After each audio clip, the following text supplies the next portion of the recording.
You got the turn signals, you got the bell built in. Looks cool with the RGB lights, the nice built-in bike locks. You don't have to carry anything with you. Hey everyone, Digital David here. Today in this video, I'm gonna be checking out the Atomi Alpha Electric Scooter. I did receive this sample to review, but any opinion expressed in this video is strictly my own. That being said, if you're interested in this electric scooter or you want to find out more about it, the link to it will be in the video description. Take a look at the retail box and packaging. This thing is massive. Now let's go ahead, let's open it up and look at the contents. Looking for a secure and reliable way to access the internet? Look no further than ExpressVPN. Protect your personal information and browsing history from prying eyes. Act now and sign up for ExpressVPN today using our link in the description and receive an extra 3 months of service for free. Here are all the contents. First up, we have our user guide and manual here walking us through everything we need to know about our new electric scooter, from the contents to assembly instructions. Nice diagram breaking out all the different controls and features. You'll see we have our display settings, operational use and instructions here, different settings and functions, app and lock features, a lot of maintenance. Then we'll move right along. We have our troubleshooting and tech specs. This does have a 10,000 milliamp hour battery, takes approximately 6 hours to charge, supports a payload up to 264 pounds. And then lastly, we have our warranty information. This does come with a 1-year warranty. Next, you'll find we have a kickstand protector here, 2 screws, 1 Allen wrench, and we have our charger and cables right there. Lastly, we have the scooter itself. You'll notice that the handlebars are connected with a couple of wires, and we will have to use the included screws right there to assemble everything. So let's go ahead and do that now. Setup simple and straightforward. We just have to connect the handlebars. So basically, you're gonna line up these 2 screw holes with the 2 screw holes on the inside right there. So it'll go just like this and connect in. You'll also, before you do that, you're gonna wanna make this cable connection here. So connect the cable, line it up, and then you'll just gently press everything down in place and fasten those screws in. Cables connected, arrow to arrow. Now the handlebars lined up. We got the screw holes all set. Just started the screws with my finger, and we'll tighten them down now with the included Allen wrench. All right, now we have the handlebars tightened down. Everything has successfully been installed. All right, here's a look at the fully assembled scooter. Looks great. We'll start at the top with the handlebars from the front. You'll notice we have a light right there.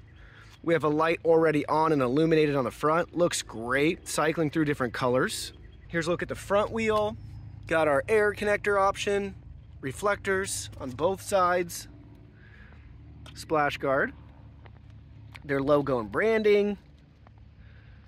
Really cool color scheme. Here's our handle to fold the handlebars if we want. Back wheel with blinkers. I want to point out that this blinker was damaged in shipment, so we're going to have to glue that one on. Brake light, rear drive wheel there.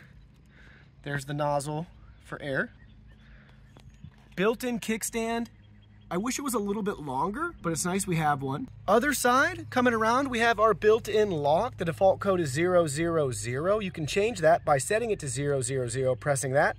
Just pushing this down, enter your new code, pull that back up, and you're ready to go. That lock is handy because right in here, you'll notice we have a cable to use. So we can pull that out. That's going to be the max length, roughly right there. And then we can clip it in just like so. And you'll see we can push this to activate it right now. But watch what happens when we lock it. Who would have thought? Now we can't get it out, but then we can set it again when we're ready to leave, and it'll store really nicely right back in the scooter. So really nice, clever feature here. Premium design. And now let's go up to the top. We have the scooter powered on with our power button here. That's the only control button besides our blinkers, brake, and our throttle. I mean, that's a pretty bright blinker. Same with the other side. And the brake light comes on automatically as soon as you press the brake. Now let's go over the controls. So first thing you'll notice with the power button that you just press to power on. Then you can double tap it to cycle between 3 different modes here. So you'll see that we have Eco, a Standard, and then we have a Sport mode. You'll also notice that we have our miles per hour, our odometer, and our current battery. Once it's at red, you're going to want to recharge it. Also should have a speed indicator right here, I believe, once we're operating it. Also, you can just press the power button again, and that's going to turn on the front light. See the reflection of my hand there? Press it again, and then it turns off. So the controls are very simple. Everything's going to revolve around using the power button. This scooter is also equipped with cruise control, so you can quickly press the power button 3 times to turn cruise on or off. So you see right there, we have it off. We can press it 3 times, and now we have cruise control enabled. Once you have it turned on like this, continue at the same speed for 8 seconds to enter into cruise control mode. Then you can press the accelerator or brake to exit the mode. Accelerator, brake. Also right here, this is equipped with a nice little bell, and it's very loud, so you can get people's attention that way, maybe on the sidewalk. You have that option right here up at the top, and we can't forget about our blinkers. There's a couple more helpful settings too. Again, everything revolves around the power button, so press it 6 times, and you'll notice we switch to kilometers per hour, and do it again. 6 times, that'll switch us back. We can also press the power button 4 times to switch between single trip mileage or total mileage. So there we go, there's our trip odometer. And now we're back to our total miles. And lastly, this scooter is equipped with an electronic lock as well. So you can press the power button 8 times to lock or unlock it. And there we go, we now have the P, so it's locked. And there we go. We pressed it 8 times again, and it's unlocked. So I was going to show you how the mobile app works because we can connect to the scooter via Bluetooth, but unfortunately, after downloading the app, there's no instructions, and the manual doesn't provide it either, of how we actually enable Bluetooth. So let me go ahead, let me show you the colors, because we can still change those without the app.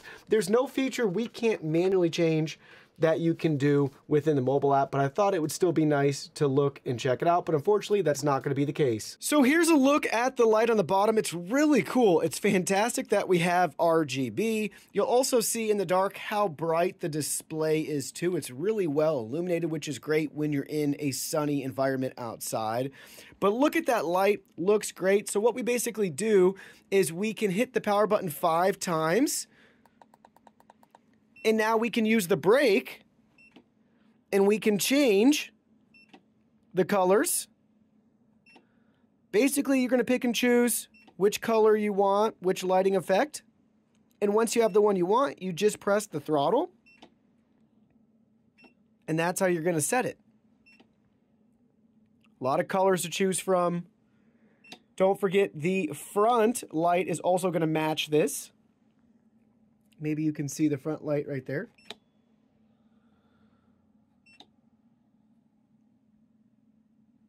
Pretty cool. So that transition, it goes from light strip to light strip and back. Pretty clever.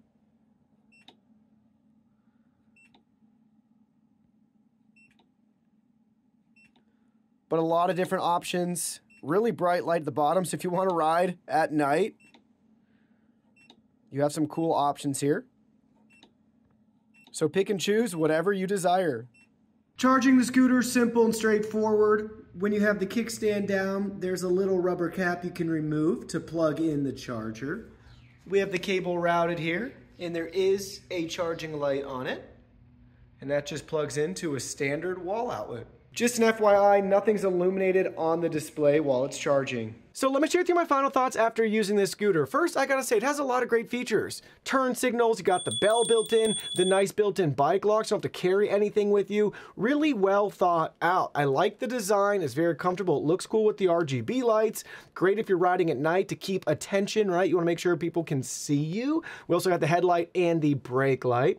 Now, there are a couple things I would love to see improve with the scooter though. The first one is I couldn't figure out the mobile app. So Does it have one? Doesn't have one? How do we set that up? Second thing is, I wish the throttle was integrated into the handlebar. That'd be a lot more comfortable. In regards to the ride itself, I found the board itself that you stand on to be too small, and I don't think that's just because I have big feet. I really think they could make it a little bit wider and definitely increase the length. You'll find yourself riding it more like a skateboard, I'd say, than a scooter.